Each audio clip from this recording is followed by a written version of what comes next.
Assalamualaikum warahmatullahi wabarakatuh. Perkenalkan, kami dari kelompok 6 yang beranggotakan 4 orang. Yang pertama yaitu saya Ismiranti dengan akhiran NIM 068 sebagai moderator. Yang kedua ada Melani dengan akhiran NIM 071. Yang ketiga ada Nur Anissa Sahrani dengan akhiran NIM 079. Yang keempat ada Finalia Toding dengan akhiran NIM 089. Nah teman-teman, tujuan dibuatnya video ini yaitu untuk menyelesaikan tugas mata kuliah kami yaitu mikologi dengan dosen pengampu Ibu Rafika SSI MKes. Adapun pembahasan materi yang akan kami bawakan pada video kali ini yaitu penyakit otomikosis atau miringomikosis. Langsung saja kita masuk ke pembahasan materinya. Definisi dari otomikosis atau miringomikosis adalah infeksi jamur pada liang telinga luar atau kanalis auditorius externus yang terkadang meluas sehingga mengenai membran timpani atau gendang telinga, sehingga disebut miringomikosis. Penyakit ini umumnya disebabkan oleh jamur dari genus Aspergillus, terutama Aspergillus niger, Aspergillus fumigatus, dan Candida albicans.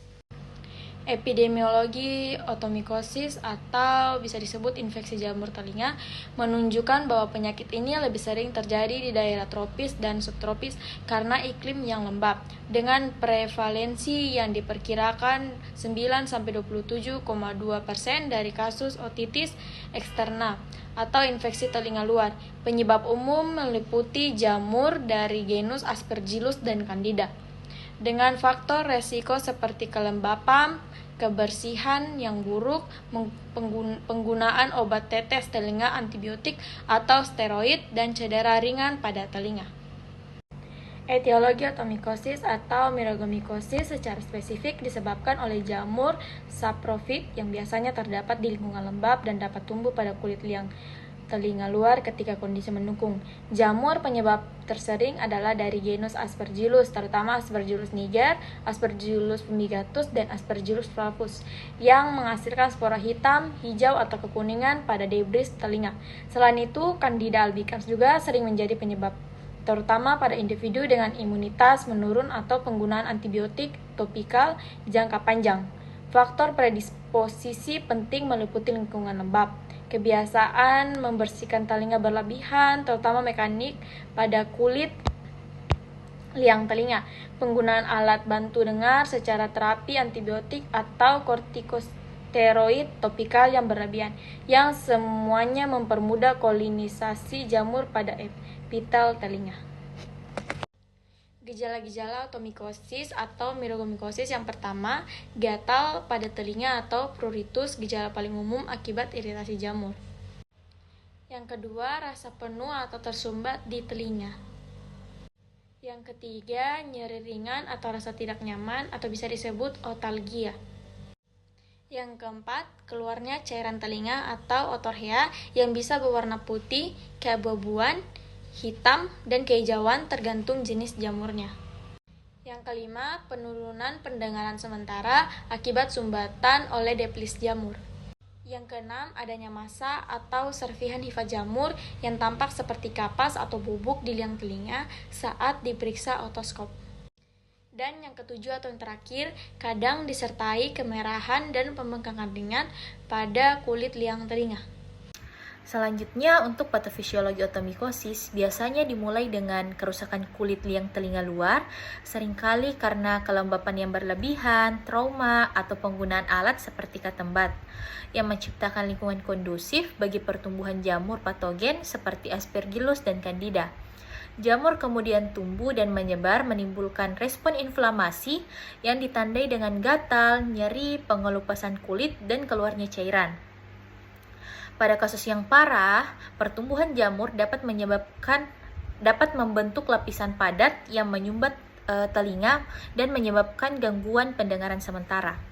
Selanjutnya ada patogenitas dari otomikosis. Yang pertama yaitu faktor seperti kelembapan tinggi, panas, pembersihan telinga secara berlebihan, trauma, penggunaan antibiotik atau kortikosteroid topikal, dan penurunan imunitas dapat merusak lapisan pelindung serumen dan mengganggu pH asam alami telinga, sehingga spora jamur mudah menempel dan berkembang di kulit liang telinga. Kemudian patogenitas yang kedua yaitu kondisi lembab dan hangat.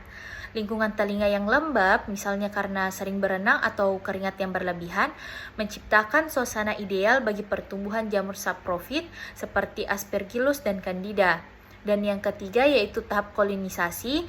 Spora jamur seperti Aspergillus niger, Aspergillus flavus, Aspergillus fumigatus atau Candida albicans mulai menempel pada epitel superficial liang telinga.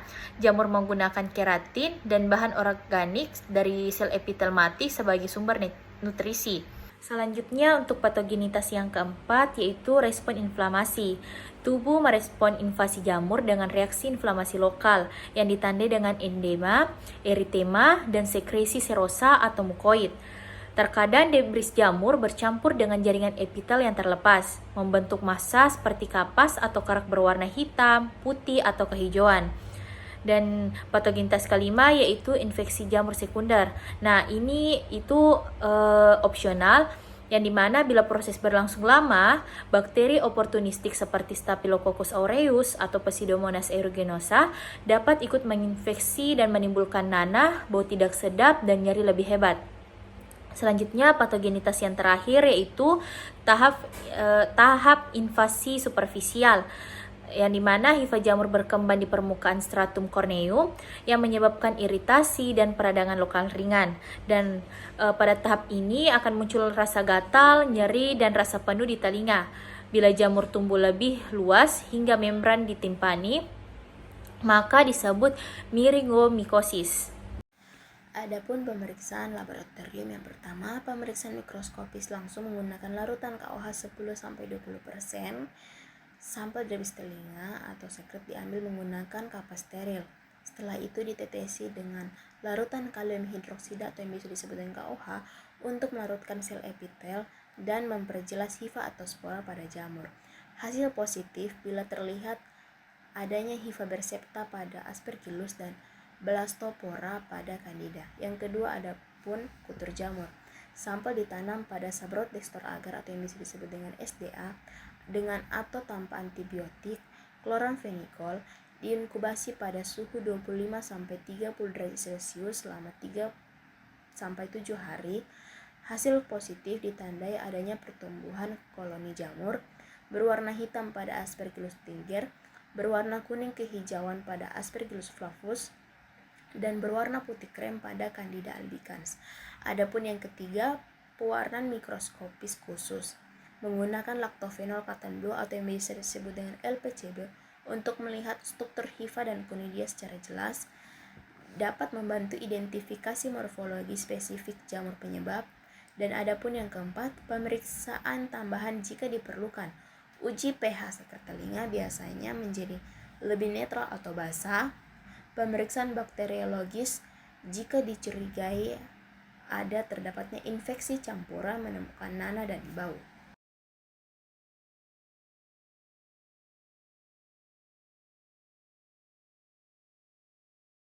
Nah teman-teman, adapun untuk pencegahan penyakit dari otomikosis itu sendiri, yang pertama yang harus kita lakukan yaitu menjaga kebersihan area telinga kita. Bagaimana caranya? Yang pertama kita membersihkan telinga dengan lembut, tidak kasar. Dan yang kedua itu upayakan kita menghindari penggunaan cotton bud secara berlebihan. Karena kenapa? Cotton bud itu sendiri bisa melukai saluran telinga kita dan menghilangkan lapisan pelindung alami yang ada di telinga kita.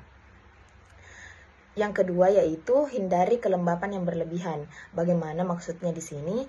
Yaitu setelah berenang atau mandi. Misalkan kita berenang atau mandi, setelah berenang itu upayakan kita mengeringkan telinga kita dengan hati-hati. Misalnya memiringkan kepala agar airnya itu keluar sehingga tidak ada air yang tergenang di dalam telinga kita. Yang kedua itu kita bisa gunakan handuk yang bersih atau tisu yang lembut untuk mengeringkan telinga bagian luar agar bisa bersih dan tidak lembab. Nah, untuk yang ketiga itu teman-teman, gunakan pelindung telinga pada saat berenang. Nah, ini contoh kasus apabila kita sedang berenang, upayakan untuk menggunakan penutup telinga khusus berenang jika kita selalu atau sering berenang di kolam renang, terutama di kolam yang umum. Yang keempat yaitu hindari penggunaan obat tetes telinga tanpa anjuran dokter. Kenapa? Karena penggunaan obat tetes antibiotik atau steroid jangka panjang itu bisa mengganggu flora normal yang ada di telinga kita dan itu yang akan memicu terjadinya infeksi. Nah, yang kelima itu hindari menggaruk telinga. Kenapa? Karena pada saat menggaruk telinga itu kita bisa melukai kulit saluran telinga dan menjadi pintu utama masuknya jamur atau bakteri ke dalam telinga kita.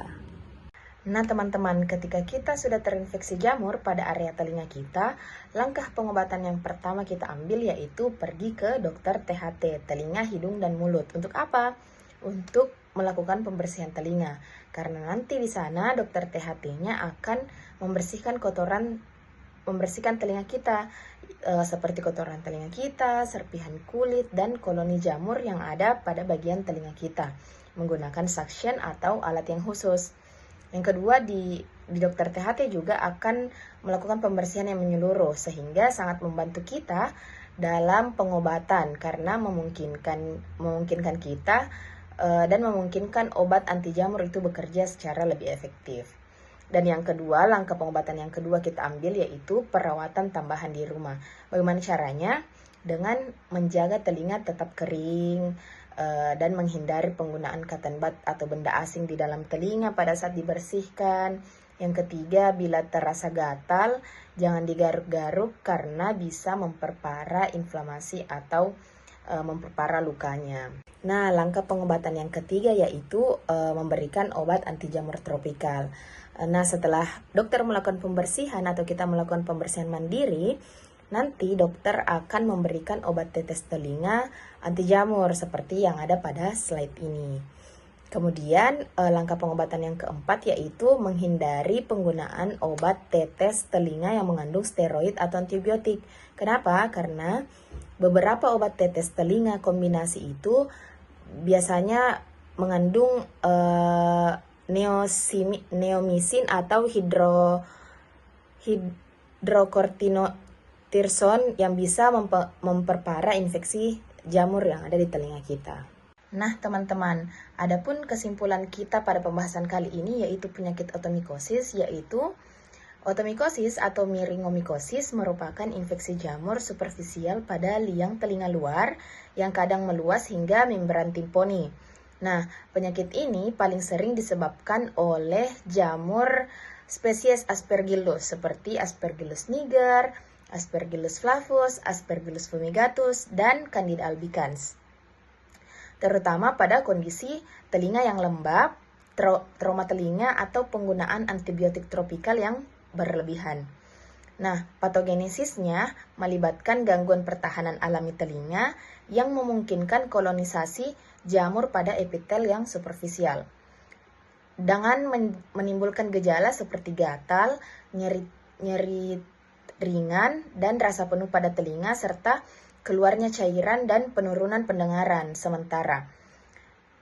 Adapun diagnosis ini ditegaskan melalui pemeriksaan mikroskopis dengan pemeriksaan langsung menggunakan KOH dan kultur jamur pada Sabarot dextrose agar atau SDA untuk identifikasi spesies penyebabnya.